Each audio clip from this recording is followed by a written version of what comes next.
শুধু শেখ হাসিনা ইস্যুতে ভারত বাংলাদেশ সম্পর্ক আটকে থাকবে না, দ্বিপাক্ষিক অন্যান্য ইস্যুতে ভারতের সাথে সম্পর্ক এগিয়ে নিতে চায় বাংলাদেশ, এমন মন্তব্য করেছেন পররাষ্ট্র উপদেষ্টা তৌহিদ হোসেন।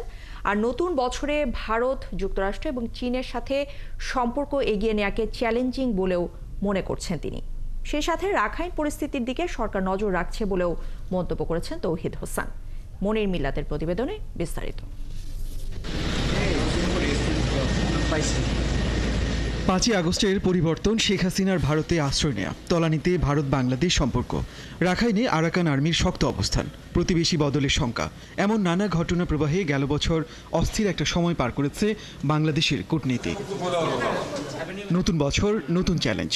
বছরের প্রথম দিন সাংবাদিকদের মুখোমুখি হয়ে পররাষ্ট্র উপদেষ্টা বললেন, ভারত, চীন ও যুক্তরাষ্ট্রের সাথে সম্পর্ক এগিয়ে নেয়াই নতুন বছরে বাংলাদেশের জন্য চ্যালেঞ্জের। আমি আশাবাদী যথেষ্ট এই বছরের ব্যাপারে। আমি আশা করব যে এই বছর শেষ হতে হতে আমরা আরও অনেক নিশ্চিতভাবে বলতে পারবো যে হ্যাঁ, আমরা আমাদের সব প্রতিবেশী এবং বন্ধু প্রতিম দেশের সাথে আমাদের সম্পর্ক আরও উন্নত হয়েছে এক বছর।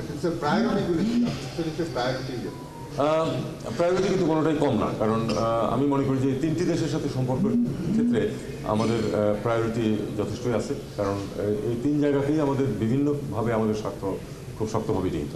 শেখ হাসিনাকে দেশে ফিরিয়ে এনে বিচারের মুখোমুখি করতে চায় বাংলাদেশ, যার জন্য আনুষ্ঠানিক চিঠিও দেওয়া হয়েছে, কিন্তু ভারতের কোনো জবাব নেই। পররাষ্ট্র উপদেষ্টা বলছেন, শেখ হাসিনা ইস্যুতে ভারত বাংলাদেশ সম্পর্ক আটকে থাকবে না। যদি ফেরত আনতে না পারেন, ভারতকে আপনি আনুষ্ঠানিক চিঠি লিখেছেন, কোনো জবাব পাননি, তাহলে কি আসলে ঢাকা দিল্লি রিলেশন? না, দেখুন আমি মনে করি যে দুটো পাশাপাশি চলবে, কারণ এটা হলো একটা ইস্যু, কিন্তু আমাদের আরো অনেক স্বার্থের ইস্যু আছে দুই পক্ষে, আমরা সেগুলি নিয়ে পাশাপাশি আগাবো। মিয়ানমারের রাখাইন পরিস্থিতিকে অত্যন্ত চ্যালেঞ্জিং হিসেবে উল্লেখ করেন পররাষ্ট্র উপদেষ্টা, জানান পুরো পরিস্থিতির দিকে সরকার নজর রাখছে।